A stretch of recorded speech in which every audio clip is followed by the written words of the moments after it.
చాలామందికి పదవి కావాలని కోరుకుంటుంది. అప్పుడేం చేస్తారు? నాకు పదవి ఇవ్వమని అడగరు. మా కులానికి పదవి ఇవ్వరా అని అడుగుతారు.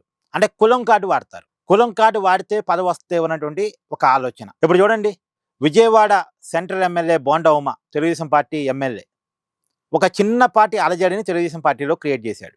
నిన్న ముద్రగడ గారి సంస్మరణ సభకి వెళ్ళారు.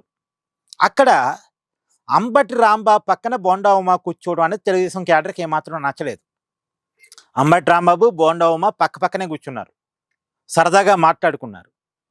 అంబటి రాంబాబు రీసెంట్గానే చంద్రబాబు నాయుడు గారిని లకారం భాషలో తిట్టిన వ్యక్తి. అలాంటి వ్యక్తి పక్కన బోండా ఉమ కూర్చోవటం అనేటువంటిది తెలుగుదేశం క్యాడర్కి నచ్చలేదు. అలాంటి వ్యక్తితో మనకేంటి స్నేహం, అలాంటి వ్యక్తితో ఇకలు పక్కపక్కలు ఏంటి అనేది తెలుగుదేశం పార్టీ కార్యకర్తల కోపం. నేను సోషల్ మీడియాలో తెలుగుదేశం పార్టీ కార్యకర్తలు గట్టిగా ట్రోల్ చేశారు ఈ విషయాన్ని.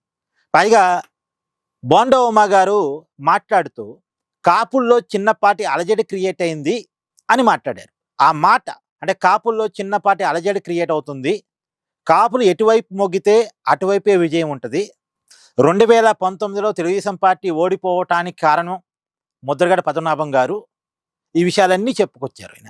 అయితే ఈ మాటల్లో ప్రస్తుతం కాపుల్లో చిన్నపాటి అలజడి ఉంది, ప్రభుత్వం పట్టించుకోవాలన్నాడు. కాపుల్లో చిన్నపాటి అలజడి ఉండటం, అలజడి బోండా ఉమాలో ఉంది. ఎందుకంటే ఆయన మంత్రి పదవి కావాలి, ఆయన మంత్రి పదవి కోరుకుంటున్నారు. నిజంగానే తెలుగుదేశం పార్టీకి బాగా కష్టపడ్డారు ఆయన. 2019 నుంచి 2024 మధ్య బాగానే కష్టపడ్డారు. కాబట్టి ఆయన మంత్రి పదవి కోరుకోవటంలో అర్థం ఉంది. కాకపోతే మంత్రి పదవి కొన్ని సమీకరణాలు ఇచ్చారు, రావచ్చు రాకపోవచ్చు. ఇప్పుడు గోరంట బుచ్చే చౌదరి గారు చాలా పెద్ద సీనియర్, కానీ ఆయనకి సామాజిక సమీకరణాలు ఇచ్చా మంత్రి పదవి రావట్లే. కానీ ఏం చేయగలడు మరి? ఆయన వరుసగా ఎమ్మెల్యేగా గెలుస్తున్న వ్యక్తి. 2019లో జగన్ వేవులో కూడా ఎమ్మెల్యేగా గెలిచారు ఆయన, కానీ మంత్రి పదవి రాలే. Dhulipala Narendra senior most MLA, ఆయనకు కూడా మంత్రి పదవి రాలే. ఇప్పుడు పోయినసారి దేవినేని ఉమ, బోండా ఉమ కంటే సీనియర్ నిజానికి దేవినేని ఉమ, ఆయనకి సీటే రాలే. ఎమ్మెల్యే మంత్రి పదవి పక్కన పెట్టండి, ఆయన సీటే రాలే. కొన్నిసార్లు తప్పదు, కొన్ని సమీకరణాల్లో కొంతమందికి పదవులు రావచ్చు, కొంతమందికి రాకపోవచ్చు. ఆయా పరిస్థితులను బట్టి ఉంటుంది అది. దాన్ని బోండా ఉమ గారు అర్థం చేసుకోగలగాలి. నిజానికి బోండా ఉమ గారు ఎమ్మెల్యే అయింది ఎప్పుడు? 2014లోనే కదా. ఇప్పుడు సెకండ్ టైం ఎమ్మెల్యే.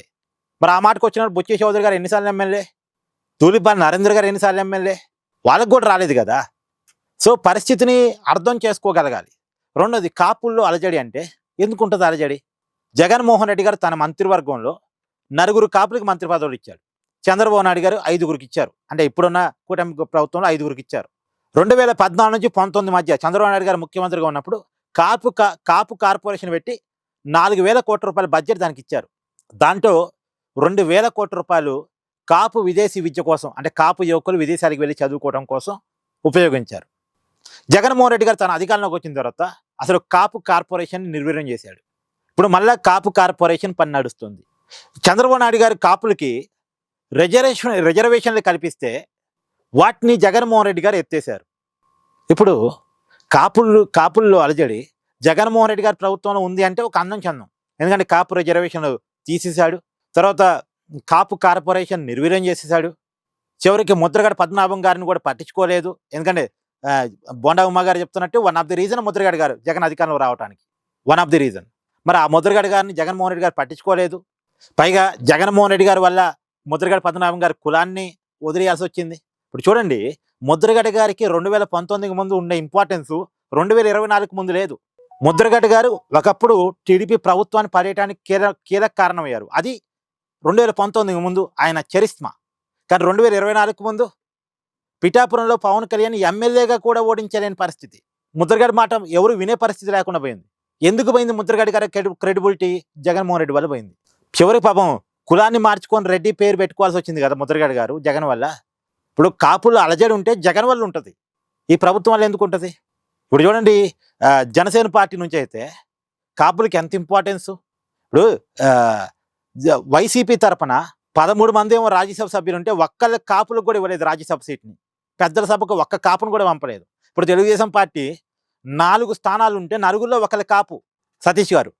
9 ఉంటే 9గురిలో ఒకళ్ళ కాపు ఉన్నారు. ఒకళ్ళ కాపు, ఒకళ్ళ కమ్మ, 2 బీసీ. మరి జగన్మోహన్ రెడ్డి గారి వల్ల అలజడి ఉంటుందా, లేక కూటమి ప్రభుత్వం వల్ల అలజడి ఉంటుందా? అదిగా జనసేన పార్టీ అయితే 2 లోక్సభ సభ్యులు ఉంటే 2 కాపులే. ఇద్దరు ఎమ్మెల్సీలు ఉంటే ఇద్దరు కాపులే, వాళ్ళ పార్టీ నుంచి ముగ్గురు మంత్రులు ఉంటే ఇద్దరు కాపులే. సో ఇది రియాలిటీ. అంటే కాపులకి ఎవరు ప్రయారిటీ ఇస్తున్నారు, ఎవరు ప్రయారిటీ ఇవ్వట్లేదు అనటానికి ఇవన్నీ కళ్ళ ముందు లెక్కలతో సహా ఉన్నాయి. నేను ఇది అడ్డగోలుగా చెప్పనండి, లెక్కలతో సహా చెప్తున్నా. మరి కాపులకి ఎవరు ఇంపార్టెన్స్ ఇచ్చినట్టు? ఇప్పుడు జగన్మోహన్ రెడ్డి గారు కాపులకి డిప్యూటీ సీఎం పదవి ఇచ్చారు, ఏమైనా ఇంపార్టెన్స్ ఉందా? కానీ ఇలా పవన్ కళ్యాణ్ గారు ఏకైక డిప్యూటీ సీఎంగా ఉన్నారు ఆంధ్రప్రదేశ్కి. ఆయనకి ఎంత పవర్స్ ఉన్నాయి, ఎంత కీలకమైన శాఖలు ఉన్నాయి? ఈ కీలకమైన పవర్స్ జగన్మోహన్ రెడ్డి గారు అధికారంలో ఉన్నప్పుడు కాపు మంత్రికి ఉన్నాయా? లేవు కదా. ఒక పవర్ఫుల్ డిప్యూటీ సీఎం గారు పవన్ కళ్యాణ్ గారు ఉన్నారు, అది జగన్మోహన్ రెడ్డి గారు అధికారంలో ఉన్నప్పుడు కాపు అంత పవర్ఫుల్గా ఉన్నాడా? ఇవాళ చంద్రబాబు నాయుడు గారు పుట్టో పక్కన పవన్ కళ్యాణ్ గారు పుట్టో ప్రతి గవర్నమెంట్ ఆఫీసులో కనపడుతుంది. ఒకప్పుడు కాపు మంత్రి పుట్టో గవర్నమెంట్ ఆఫీసులో కనపడిందా? ఇదంతా అలజడి దేనికోసం? బోండా ఉమ్మ గారికి మంత్రి పదవి కావడం కోసం. అంటే ఈ అలజడి కాపులది కాదు, బోండా ఉమ్మ గారిది. కానీ నా అలజడి అంటే బాగోదుగా, అందుకని కాపులు అలజడి అనే పదాన్ని వాడారు ఆయన. కులం కార్డు వాడటం.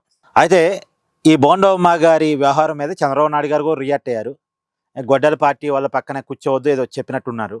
ఆయనకి ఏదో షోకార్డ్ నోటీస్ ఇచ్చి వివరణ తీసుకునేటువంటి అవకాశం కూడా ఉన్నట్టుగా కనపడుతుంది. బట్ బోండా ఉమ్మ గారు అలా చేయటం తెలుగుదేశం పార్టీ క్యాడర్కి అయితే నచ్చలేదు.